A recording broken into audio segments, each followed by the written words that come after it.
அல்ஹம்துலில்லாஹ் வஅஷ்ஹது அன் லா இலாஹ இல்லல்லாஹ் வஹ்தஹு லா ஷரீக லஹ். எல்லா புகழும் கடவுள் ஒருவருக்கு மட்டுமே. அவரை தவிர வேறு தெய்வம் எதுவும் இல்லை என்று நான் சாட்சியம் அளிக்கின்றேன். அவர் தனிப்பவர், இணைதுணை அற்றவர். இன்ஷால்லா இந்த வார ஜும்மால வந்து கடவுள் வந்து முன்னுரிமைகளை பத்தி குரான்ல நிறைய இடத்துல பேசியிருக்காங்க. இந்த வாழ்வுல வந்து முன்னுரிமை கொடுத்தவங்களா இருக்காங்க, அவங்க மறு உலகு வந்து முன்னுரிமை கொடுக்க மாட்டேங்கிறாங்க அப்படிங்கிறத பத்தி நிறைய இடத்துல பேசியிருக்காங்க. அது பாக்குறதுக்கு முன்னாடி நம்ம குரான்ல இந்த மாதிரி வசனங்கள், முன்னுரிமை, நன்றி அறிதல், இந்த மாதிரி வசனங்கள் வந்து நம்ம நம்ம நடைமுறையில எப்படி கனெக்ட் பண்ணிக்கிறது அப்படிங்கிறதுல ஒரு சில குழப்பம் இருக்கிற மாதிரி எனக்கு தோணுது. ஸோ அந்த மாதிரி ஃபர்ஸ்ட் அந்த விஷயத்த பார்த்துட்டு அதுக்கப்புறம் இன்ஷால்லா அதை பற்றி முன்னுரிமைகளை பற்றி பார்க்கலாம். இப்ப உதாரணத்துக்கு எடுத்துக்கிட்டோம்னா நன்றி அறிதல் அப்படின்னு சொல்லிட்டு அல்லாஹ் குரான்ல சொல்றாங்க, நிறைய இடத்துல சொல்றாங்க. நம்ம காலேஜ் பையன் கூட நிறைய பயன் பண்ணியிருக்காங்க நன்றி அறிதல். அதை பத்தி இந்த நன்றி அறிதல் அப்படிங்கிறது வந்து நம்ம வந்து அது ஒரு வார்த்தையா பார்க்காம அது அது அது உள்ளார்ந்த அந்த விஷயம் என்ன அப்படிங்கிறத நம்ம கொஞ்சம் ஆராய்ச்சி பண்ணி பார்த்தா நம்மளுக்கு ஒரு நல்ல புரிதல் கிடைக்கும் அப்படிங்கிறது என்னோட அண்டர்ஸ்டாண்டிங். இப்ப நடைமுறையில பார்த்தோம்னா இப்ப நன்றி அறிதல் அப்படின்னா நடைமுறையில் இப்ப நம்ம என்ன நினைச்சிட்டு இருக்கோம், இப்ப நன்றி இருந்தா நம்மளுக்கு ஏதாவது அல்லா பிளஸ் பண்ணும்போது சுபானல்லா சொல்றது, அல்ஹம்துலில்லாஹ் சொல்றது, மாஷாஅல்லா சொல்றது, இந்த மாதிரி விஷயங்கள் மட்டும் நம்ம நன்றி அறிதல் கிடையாது, அதோட முடிஞ்சிறது கிடையாது. அதையும் தாண்டி இப்ப நம்ம லைஃப்லயே வந்து நிறைய பேர் வந்து ஒரு சில ஹெல்ப் பண்ணியிருப்பாங்க. அந்த ஹெல்ப்னால வந்து நம்ம லைஃபே வந்து டிராஸ்டிக்கா மாறிடுவோம். பாசிட்டிவா நான் சொல்றேன். அதுல இருந்து நம்மளுடைய லைஃப் வேற மாதிரி மாறி இருக்கும். அதனால இப்ப அது வந்து அந்த உதவி வந்து ஒரு பண உதவியா இருக்கலாம், இல்லைன்னா ஒரு வேலை எடுத்து கொடுக்கறது, அந்த மாதிரி ஒரு விஷயமா இருக்கலாம். அப்படி இல்லைன்னா ஒரு சாதாரணமான ஒரு இன்ஃபர்மேஷனா கூட இருக்கலாம், ஒரு அட்வைஸா இருக்கலாம். அப்ப அந்த மாதிரி விஷயங்கள்லாம் நம்மளுக்கு அந்த ஒரு அந்த ஒரு நம்பர் பண்ணும்போது அதன் மூலமா நம்மளுடைய லைஃப் வேற மாதிரி மாறி இருக்கும்.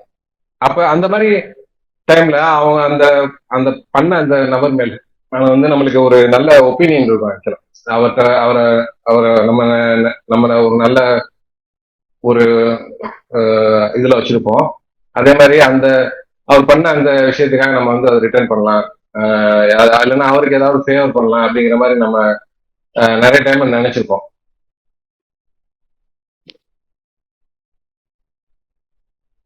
அப்ப அந்த மாதிரி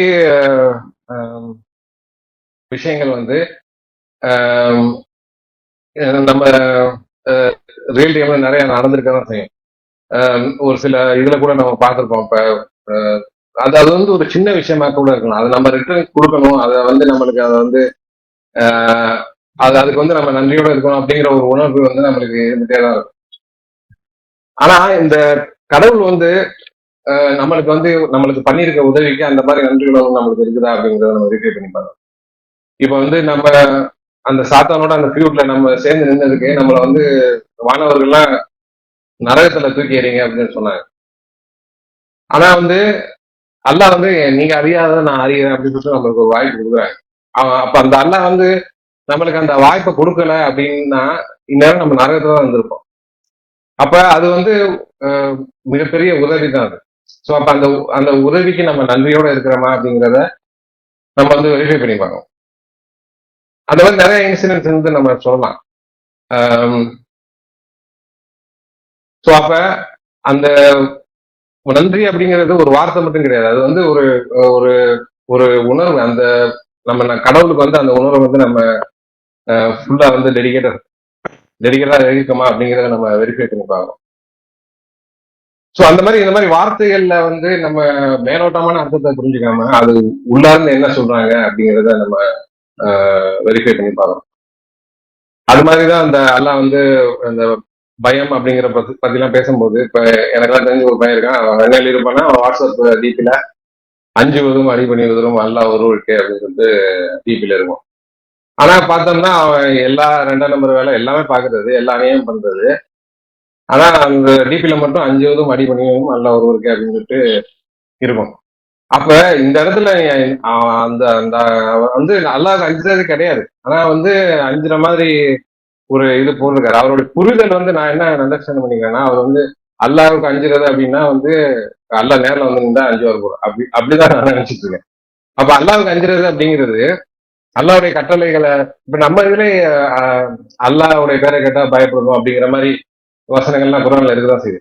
அப்ப அந்த இடத்துல அஞ்சுறது அப்படிங்கறத நம்ம எந்த கான்டெக்ட்ல பார்க்கணும் அப்படின்னா, நம்ம ஒரு தவறை செய்ய போகும்போது நம்ம அதுக்கு பயப்படணும். சும்மா நார்மலா இருக்கும்போது நம்ம அந்த பயம் நம்மளுக்கு தேவையில்லை. ஆனா நம்ம ஒரு அல்லாவுடைய கட்டளைகளை மீறும் போது அந்த மாதிரி விஷயங்கள்ல நம்ம வந்து அஹ், அஞ்சணும் அப்படிங்கறது தான் அதனுடைய அர்த்தம் நான் புரிஞ்சுக்கிறேன்.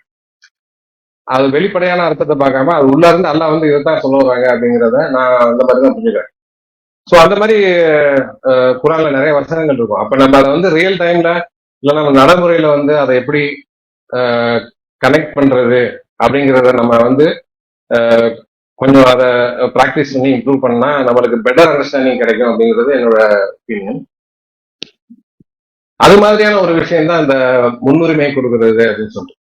இப்போ முன்னுரிமை கொடுக்கறது அப்படின்னா நம்மளுக்கு அல்லாவா இணையவாவா அப்படின்னு கேட்டா அல்லாதான் அப்படின்னு சொல்லிட்டு முன்னுரிமை கொடுக்கறது அப்படிதான் சொல்லுவோம், வாயிலவன் அப்படிதான் சொல்லுவோம். ஆனா ரியாலிட்டியில நம்ம வந்து அந்த அளவுக்கு இருக்கிறோமா அப்படிங்கறத நம்ம யோசிச்சு பார்க்கணும். இப்ப நம்ம முன்னுரிமையில பெரும்பாலும் நம்ம குழம்பி போய் தான் இருக்கோம். ஏன்னா எல்லா ஒரு வசனத்துல வந்து என்ன சொல்லுவாங்கன்னா முன்னுரிமையில நம்ம வந்து குழம்பி போய் தான் இருக்கோம் அப்படின்னு சொல்லுவாங்க. அது வந்து நம்ம நேச்சராவே நம்மளுக்கு இருக்குது ஆக்சுவலா. இப்ப ஆம், இப்ப நம்ம நம்ம வாழ்க்கையில உள்ள முன்னுரிமை நம்ம தப்பு தப்பா எடுத்த முன்னுரிமையினாலதான் நம்மளுடைய அந்த இப்போ நடக்கிற தவறான விஷயங்களுக்கு நிறைய காரணமா இருக்கலாம்.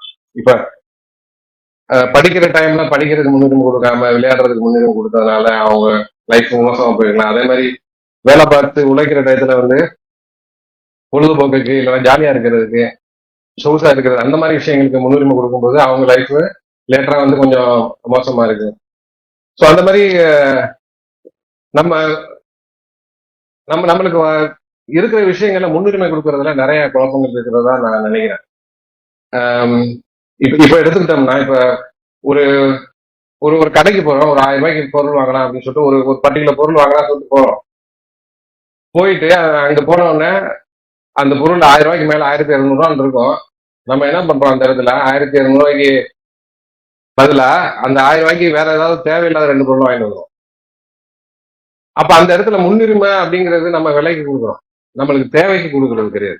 அப்ப இந்த மாதிரி நிறைய விஷயங்கள் நம்ம லைஃப்ல வந்து முன்னுரிமைகள்ல வந்து பல குழப்பங்கள் இருக்கதான் செய்யுது. ஸோ அப்ப இந்த மாதிரி விஷயங்களை வந்து நம்ம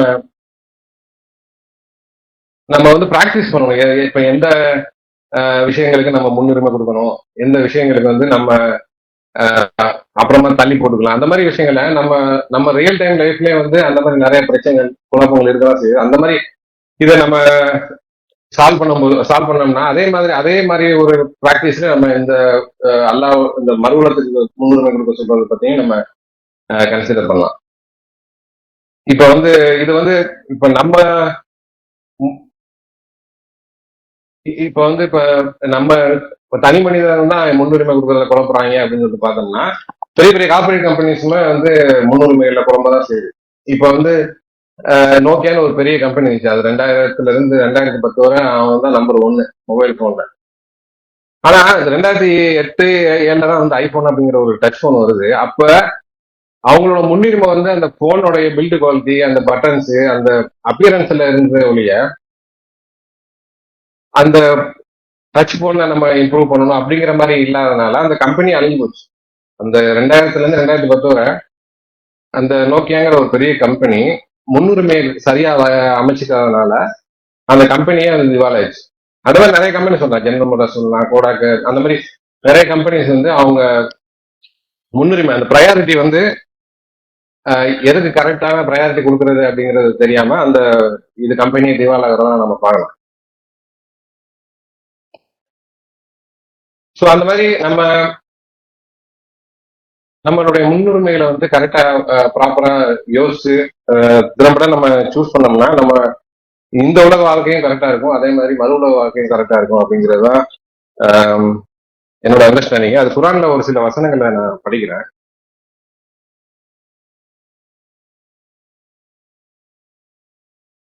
அவுதுபில்லாஹி மினஷ் ஷைத்தானிர் ரஜீம். பிஸ்மில்லாஹிர் ரஹ்மானிர் ரஹீம். சூரா 18 வசனம் 45. பூமியின் தாவரங்களை உற்பத்தி செய்வதற்கு வானத்திலிருந்து தண்ணீரை நாம் இறக்கி அனுப்பி பின்னர் அவை காற்றால் அடித்து செல்லப்படுகின்ற கூலங்களாக மாறிவிடுகின்றதை இந்த வாழ்க்கைக்கு உதாரணமாக அவர்களுக்கு எடுத்துரைப்பீராக.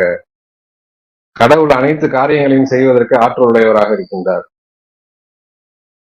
அதுக்கப்புறம் 18:46 என்ன சொல்றாங்கன்னா, பணம் மற்றும் பிள்ளைகளை இந்த வாழ்வின் இன்பங்களாக இருக்கின்றன, ஆனால் நன்னறியான காரியங்கள் உங்களுடைய ரட்சகரிடமிருந்து நிரந்தரமான ஒரு பிரதிபலனையும் மேலும் மிக மேலான ஒரு எதிர்பார்ப்பையும் வழங்குகின்றது அப்படிங்கிற. சோ அப்ப இந்த இடத்துல கடவுள் என்ன சொல்றாங்கன்னா, இந்த உலக வாழ்க்கை அப்படிங்கிறது வந்து அது மழை பெஞ்சதுக்கு அப்புறம் தாவரத்தால விளையிற பயிர் மாதிரி அப்படின்னு சொல்லிட்டு அது வந்து ஒரு காற்று அடிச்சா அது பறந்து போயிடும் அப்படிங்கிறாங்க. ஆனா மறு உலகத்துல அல்லாஹ் வந்து நம்மளுக்கு கொடுக்குற அந்த பிரதிபலன் வந்து மேலானது அப்படிங்கிற மாதிரி சொல்றாங்க. அந்த மாதிரி இன்னொரு இடத்துலயும் சொல்றாங்க 17:18, எவர் ஒருவர் விரைந்தோடுகின்ற இந்த வாழ்வை தன்னுடைய முன்னுரிமையாக தேர்ந்தெடுக்கின்றாரோ அவருக்கு கொடுப்பதற்கு நாம் தீர்மானிக்கின்றதை அவரிடம் விரைந்து செல்லும்படி நாம் செய்வோம். பின்னர் நாம் அவரை ஜெகன்னாவிடம் ஒப்படைத்து விடுவோம். அங்கே அவர் இழிவடைந்தவராக மேலும் தோற்கடிக்கப்பட்டவராக இருப்பார். எவர்கள் தங்களுடைய முன்னுரிமையாக மறு உலகை தேர்ந்தெடுத்து மேலும் நம்பிக்கை கொண்டிருக்கின்ற நிலையில் நன்னறியானது காரியங்கள் செய்கின்றார்களோ அவர்களை பொறுத்தவரை அவர்களுடைய முயற்சிகள் பாராட்டப்பட்டவைகளாக இருக்கும்.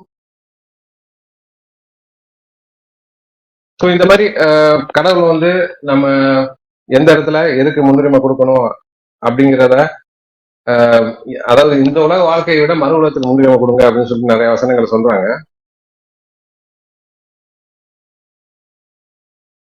மீதி உள்ளதை அடுத்த குத்பால பார்க்கலாம். தூபில்லாம் அல்ஹம்துலில்லாஹ் வ அஷ்ஹது அன் லா இலாஹா இல்லல்லாஹ் வஹ்தஹு லா ஷரீக லஹ். எல்லா புகழும் கடவுளுக்கு மட்டுமே, அவரை தவிர வேறு தெய்வம் இல்லை நான் சாட்சியம் இருக்கின்றேன். அவர் தனித்தவர், இணைகளற்றவர். இப்ப நம்ம இது குர்ஆனுடைய ஹிஸ்டரியில பார்த்தோம்னா இப்ப சாலமனோட ஹிஸ்டரியில பார்க்கலாமே. சாலமோன ஹிஸ்டரியில வந்து சாலமன் வந்து அந்த எல்லாத்துக்கும் தெரிஞ்ச வசனம் தான், அந்த குதிரையோட வந்து அவரு விளையாடிட்டு இருக்காரு. அதுக்கப்புறம் இருட்டுனதுக்கு அப்புறம் தான் அவர் தெரியுது நம்ம அசர் தொகுதியை மிஸ் பண்றோம் அப்படின்னு சொல்லிட்டு அவர் என்ன செய்யறாரு, அந்த குதிரையை அழைச்சு அதை வந்து அனுப்பிச்சு வச்சுருக்காரு. அப்ப வந்து நம்ம என்ன நினைக்கிறோம், ஒரு அந்த காலத்துல வந்து பொழுதுபோக்கு அப்படின்னா ஒன்றும் பெருசா இருக்காது. இப்போ உள்ள மாதிரி மொபைல் போனு, டிவி, கேம் அந்த மாதிரி எதுவுமே கிடையாது. அப்போ வந்து இந்த மாதிரி விலங்குகளோட விளையாடுறது, அப்புறம் வந்து வேட்டையாடுறது, அந்த மாதிரி இல்லைன்னா அந்த மாதிரி உள்ளதுதான் பொழுதுபோக்கு அந்த காலத்துல இருந்திருக்கும். அப்ப அவரு அந்த தன் ரட்சரு அந்த இடத்துல அந்த பொழுதுபோக்க பெருசா கன்சிடர் பண்ணாம அவர் வந்து அந்த குதிரையை வந்து விலக்கி வச்சிருக்காரு. அப்ப நம்ம என்ன நினைக்கிறோம், இவர் வந்து உண்மையிலே பெரிய இது பண்ணிட்டாரு அப்படின்னு சொல்லி நினைக்கிறோம். அது உண்மைதான். ஆனா அதுக்கு பதிலா அல்லாஹ் வந்து அவருக்கு என்ன கொடுத்தாரு அப்படின்னு சொல்லிப்பாங்க. அதாவது நான் பார்த்த வரைக்கும், அதாவது குர்ஆன்ல மென்ஷன் பண்ணியிருக்கிற எல்லாத்துக்குமே அதிகமா பிளஸ் பண்ணது வந்து சாலமன் தான். அந்த வசனத்துலதான் அல்லாஹ் சொல்றாங்க. ஆக்சுவலா அந்த சாலமனை வந்து நான் சோதிச்சேன், அவர் வந்து அந்த சோதனையில வந்து வெற்றி பெற்றுறாரு. அதுக்கப்புறம் சாலமனுக்கு நான் என்னென்ன கொடுத்தேன் அப்படின்னு சொல்லிட்டு சொல்றாரு. அவர் வந்து மிகப்பெரிய ஆட்சியை கொடுக்குறாரு சாலமனுக்கு. அதாவது பெரிய அரசுரிமையை கொடுக்குறாரு.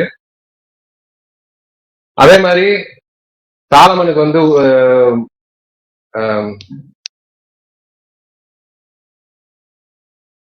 சொத்து, அதாவது வாஸ்ட் மெட்டீரியல் வெல்த் அப்படின்னு சொல்றாங்க. அதாவது அதாவது அபரிமிதமான சொத்துக்களை வந்து கடவுள் வந்து சாலமனுக்கு கொடுத்திருக்காரு. அதே மாதிரி விலங்குகளுடைய மற்றும் பறவைகளோட பேசுற அந்த திறமையை கொடுத்திருக்காரு. இப்ப நம்ம இந்த மாதிரி விஷயத்துல எல்லாம் வந்து நம்ம எப்படி இருக்கோம், இப்ப நம்ம வளர்க்குற ஒரு கிளி வந்து நம்ம சொல்றதை திரும்பி சொல்லும் போது நம்மளுக்கு வந்து அவ்வளவு சந்தோஷமா இருக்கு. ஆனா வந்து சாலமன் வந்து எல்லா விலங்குகளுடையும் பறவைகளோட மொழியை புரியக்கூடியதா இருக்காரு, அதோட கம்யூனிகேட் பண்ணக்கூடியதா இருக்காரு. அந்த மாதிரி ஒரு பிளெஸிங் வந்து நல்லா கொடுத்துருக்காரு. அதே மாதிரி எண்ணெய் கிணறுகளை கொடுத்தேன் அப்படின்னு சொல்லி சொல்றாங்க சாலமனுக்கு. அதே மாதிரி காற்றுகளை அவர் கண்ட்ரோல் பண்ணக்கூடிய அந்த சக்தியை வந்து அவர்கிட்ட கொடுத்ததா சொல்றாரு. அவர் எந்த இடத்துல நினைக்கிறாரோ அந்த இடத்துல வந்து அவர் நினைக்கிற இடத்துல மழை பெய்யற மாதிரி அல்லாஹ் வந்து அவருக்கு ஒரு சக்தியை கொடுக்குறாரு. அதாவது நம்ம உலகத்துல யாருமே இயற்கையை கண்ட்ரோல் பண்ணக்கூடிய சக்தி வேற யாரும் கொடுத்த மாதிரி எனக்கு தோணல. அவர் வந்து இயற்கையை கண்ட்ரோல் பண்ணக்கூடிய சக்தி அல்லாஹ் அவருக்கு கொடுத்துருக்காங்க. நம்ம இப்ப யோசிச்சு பாருங்க, இங்க நம்ம நினைக்கிற இடத்துல ஒரு இடத்துல மழை பெய்யும் அப்படின்னா அது வந்து எவ்வளவு பெரிய பிளஸிங் அப்படின்ட்டு. அதே மாதிரி நிறைய விஷயங்களை சாலமன் பிளஸ் பண்ணியிருக்காரு. அது முக்கியமா பார்த்தோம்னா இப்ப ஜின்கள், இப்ப நம்ம தான் வந்து பெரும்பாலும் ஜின்களோட கட்டுப்பாடுல இருக்கும். நம்ம எந்த ஒரு விஷயம் பண்ண போனாலும் அந்த ஜின் வந்து நம்மளுக்கு இடையூறா இருக்குது. அதனுடைய கட்டுப்பாட்டுலாம் நம்ம இருக்கோம். ஆனா சாலமன் வந்து ஜின்களை கட்டுப்படக்கூடியவரா இருக்கு. அப்ப அந்த மாதிரி ஒரு விஷயத்த அல்லாஹ் வந்து சாலமனுக்கு கொடுத்துருக்காரு. இது எல்லாம் எதுக்காக கொடுத்தாரு? அப்ப அந்த இடத்துல வந்து சாலமன் வந்து அந்த இவ்வுலக வாழ்க்கை அந்த அந்த பொழுதுபோக்குக்கு பதிலாக அல்லாவுடைய அந்த அதாவது அல்லாஹ் வந்து நினைவு கூறுவதை விட்டு இதை என்னை மறக்கடிச்சிருச்சுன்னு சொல்லிட்டு அந்த விஷயத்த வந்து அவர் தள்ளி வைக்கிறார். அப்ப அங்க வந்து கடவுளுக்கு வந்து அவர் முன்னுரிமை கொடுக்குறாரு. அப்ப அந்த கடவுளுக்கு முன்னுரிமை கொடுக்கும்போது அவர் நம்மளுக்கு வந்து இந்த மாதிரி விஷயங்கள்லாம் நடக்குது. அப்ப நம்மளும் நம்மளுடைய லைஃப்ல வந்து ஒவ்வொரு விஷயமும் நடக்கும்போது எந்த அளவுக்கு நம்ம கடவுளுக்கு முன்னுரிமை கொடுக்கணும் அப்படின்னு சொல்லிட்டு யோசிப்பாங்க.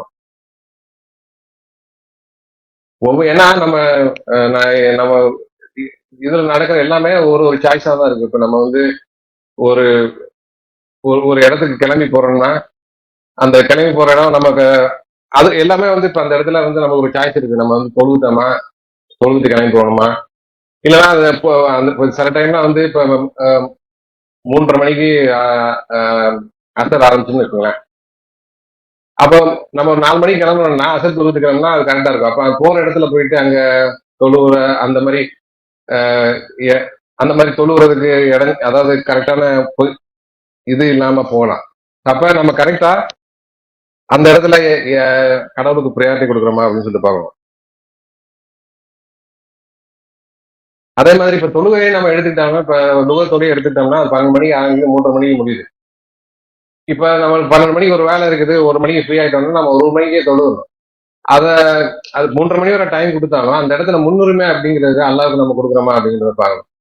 நம்ம பெரும்பாலும் அட்லீஸ்ட் என் விஷயத்த நான் சொல்றேன், நான் கடைசி நேரம் இழுத்தடிக்கிறது தொழுகிறதுக்கு 3:30 மணினா 3 மணி வரை இழுக்கிறது, அந்த மாதிரி பண்ணாம நம்ம அல்லாவுக்கு முன்னுரிமை கொடுத்தோம் அப்படின்னா வந்து நம்ம அதாவது அல்லாவுக்கு முன்னுரிமை கொடுக்கணும் அப்படிங்கிறது அதுக்கு வந்து நம்ம கண்டிப்பா அல்லா பிரதிபலனை அளிப்பாங்க அப்படின்னு சொல்லிட்டு எனக்கு தோணுது. அதே மாதிரி சேரிட்டியும் சொல்லலாம்.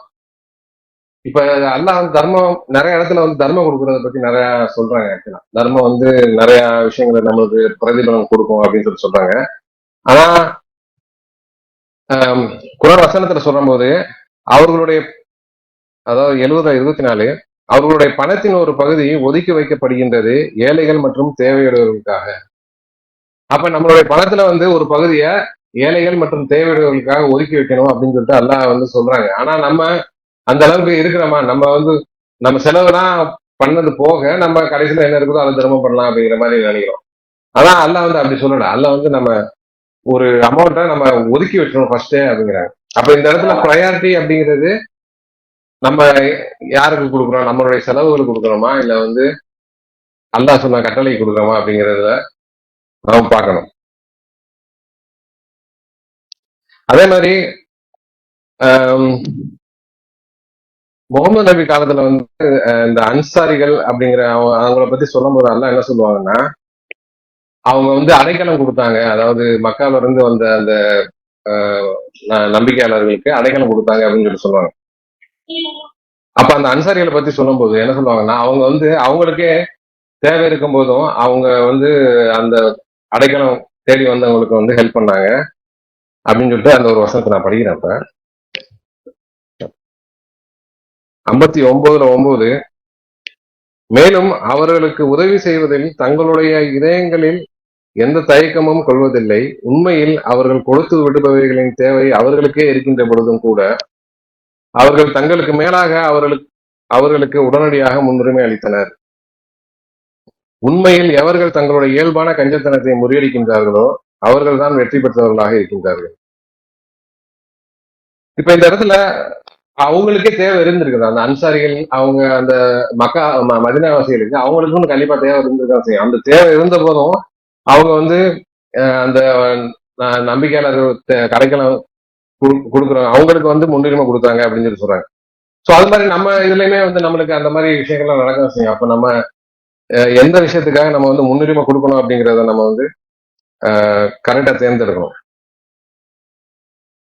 அத இன்னொரு என்ன சொல்றாங்கன்னா, இயல்பிலேயே உள்ள அந்த கஞ்சத்தனது எவன் யார் ஒருவர் முறியடிக்கின்றாரோ அவர் தான் வெற்றியாளர் அப்படின்னு சொல்றாங்க. அப்ப கஞ்சத்தனம் அப்படிங்கிறது நம்மளுடைய இயல்பு தான் நல்லா சொல்றாங்க. இப்ப நம்மளுக்கு பணம் இருக்கும்போது அதை கொடுக்க மனசு வராதுதான். அதுதான் வந்து ஆக்சுவலா இயற்கை. அப்ப அதை முறியடிக்கணும், அதை முறியடிக்கிறவன் தான் வெற்றியாளர் அப்படின்னு சொல்றாங்க. அப்ப நம்ம அந்த கஞ்சத்தனத்தை முறியடிக்கணும்னா அந்த கஞ்சத்தனத்தை முறியடிக்கும் போது நம்ம வெற்றியாளர்கள் ஆகலாம் அப்படின்ட்டு அதான் சொல்றாங்க.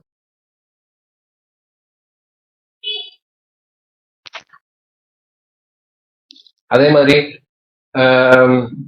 இந்த தர்மத்தை பத்தி நிறைய இடத்துல வசனம் வரதான் செய்யும். இப்ப காரனுடைய இதை எடுத்துக்கிட்டோம்னா, காரனை பத்தி எல்லாம் சொல்லும் போது, அதாவது இந்த உலகத்துல அவனுக்கு வந்து நிறைய பிளஸ் பண்ணிருக்காங்க.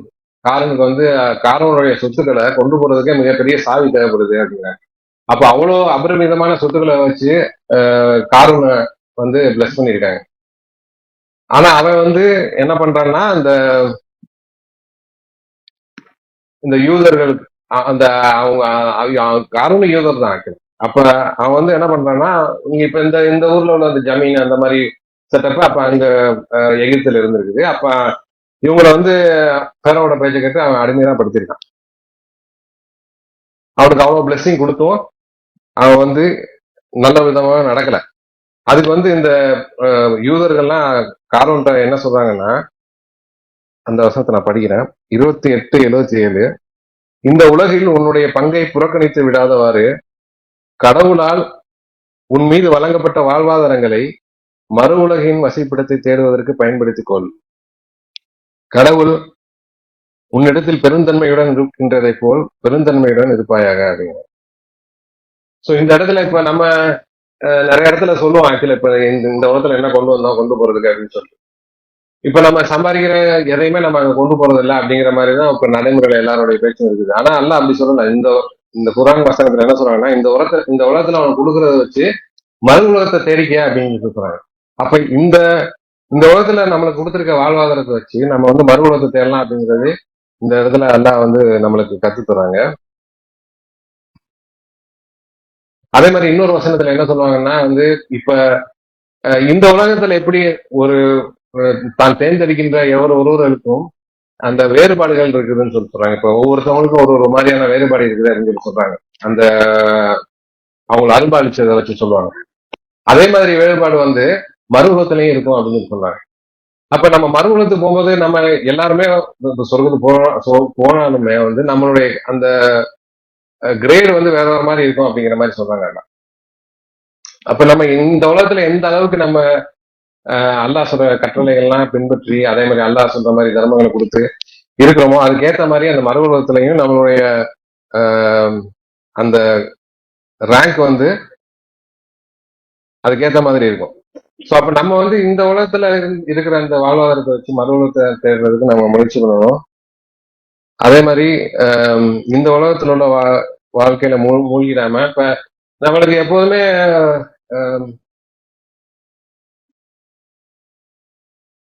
இந்த முன்னுரிமைகளை தேர்ந்தெடுக்கிறதுல ஒரு விஷயம், இன்னொரு விஷயம் என்னன்னா, நம்ம இந்த உலகத்துடைய வாழ்க்கை தேடி வருவதற்கு ஒரு காரணம் என்னன்னா, நம்மளுடைய அந்த பணத்தை தேடிதான் வரும். பணத்தை தேடி வருவோம், இல்லைன்னா சந்தோஷத்தை தேடி வருவோம், ஏதோ ஏதோ ஒரு விஷயத்தை நோக்கி ஓடுறோம். ஆனா நம்ம வந்து மீட்சியை தேடி ஓடணும்னா அதெல்லாம் ஆட்டோமேட்டிக்கா அல்லாஹ் வந்து நம்மளுக்கு கொடுப்பாங்க. ஏன்னா இந்த இப்ப இந்த பை ப்ராடக்ட் அப்படின்னு சொல்லிட்டு நான் இதை சொல்லிடுறேன். இப்ப பெட்ரோல் தயாரிக்கிற ரீஃபைனரிஸ் போய் பாத்தீங்கன்னா, அந்த பெட்ரோல் தயாரிச்சதுக்கு அப்புறம் அந்த தார் இருக்கும், அந்த தாரை வச்சுதான் ரோடு போடுவாங்க. அது மாதிரி இப்ப நம்ம இந்த எண்ணெய் எல்லாம் தயாரிக்க முடியல. எண்ணெய் தயாரிக்கும் போது அந்த எண்ணெய் எடுத்ததுக்கு அப்புறம் மீதி உள்ள அந்த புண்ணாக்கு அதெல்லாம் வந்து மாட்டு தீவனம் அந்த மாதிரி பயன்படுத்திப்பாங்க. ஸோ இந்த மாதிரி தாரு புண்ணாக்கு இதெல்லாம் வந்து பை ப்ராடக்ட் தான். இது வந்து இதனுடைய மெயின் ப்ராடக்ட் வந்து பெட்ரோல் தான். பெட்ரோல் தயாரிக்கிறதுக்காக தான் வந்து ரீஃபைனரிஸ் வச்சிருக்காங்க, தார் தயாரிக்கிறதுக்காக இல்லை. அது மாதிரி நம்ம எண்ணெய் எடுக்கிறது தான் நம்மளோட மெயின் ப்ராடக்ட். அந்த எண்ணெய் எடுக்கும்போது இந்த புண்ணாக்கு மாதிரி விஷயங்கள்லாம் ஒரு பை ப்ராடக்ட் தான் வருது. அது மாதிரி நம்ம வந்து மீட்சியை தேடி ஓடணும்னா நம்மளுக்கு வந்து இந்த சந்தோஷம் நிம்மதி அந்த மாதிரி விஷயங்கள்லாம் வந்து ஒரு ஆட்டோமேட்டிக்கா கிடைக்கும். அது வந்து அதை தேடி நம்ம ஓட தேவையில்லை அப்படின்னு சொல்றோம். இப்ப இப்ப இந்த இதுலயே எடுத்துக்கலாமே. இப்ப ஒரு ஸ்கூல் படிக்கும் போது நம்ம மார்க்கை தேடி ஓடணும்னா அது பெருசா சக்சஸ் ஆக முடியாது. ஆனா நம்ம அறிவை வளர்த்துக்கணும் அப்படின்னு சொல்லிட்டு தேடும் போது மார்க்குங்கிறது ஆட்டோமேட்டிக்கா வரும். அதே மாதிரி நம்ம வேலை பார்க்கறது இதெல்லாம் பண்ணும்போது நம்ம அந்த வேலையை வந்து நல்லா சக்சஸ்ஃபுல்லா பண்ணணும் அப்படின்னு சொல்லிட்டு நம்ம பண்ணும்போது ஆட்டோமேட்டிக்கா அந்த சம்பளம் அப்படிங்கிற மாதிரி விஷயம்லாம் நம்மளுக்கு ரிவார்ட்ஸ் தான் வரதான் செய்யும். அப்ப நம்மளுடைய முன்னுரிமை வந்து இங்க வந்து மீட்சிக்கு இருக்கக்கூடிய நம்மளுடைய முன்னுரிமை வந்து அந்த பணத்தை தேடி ஓடுறது அந்த மாதிரி விஷயங்கள் இருக்கக்கூடாது அப்படிங்கிறத இதுல இருந்து நான் சொல்ல வர்றேன் ஆக்சுவலா. ஸோ நம்மளுடைய தேடல் வந்து எப்போதுமே அந்த மெயினான அந்த மீட்சியை தேடி இருக்கும்போது இதெல்லாம் வந்து அல்லாஹ் வந்து ஆட்டோமேட்டிக்காவே நம்மளுக்கு கிடைக்கும், அது கொடுப்பேன் அப்படின்னு சொல்லி சொல்றாங்க.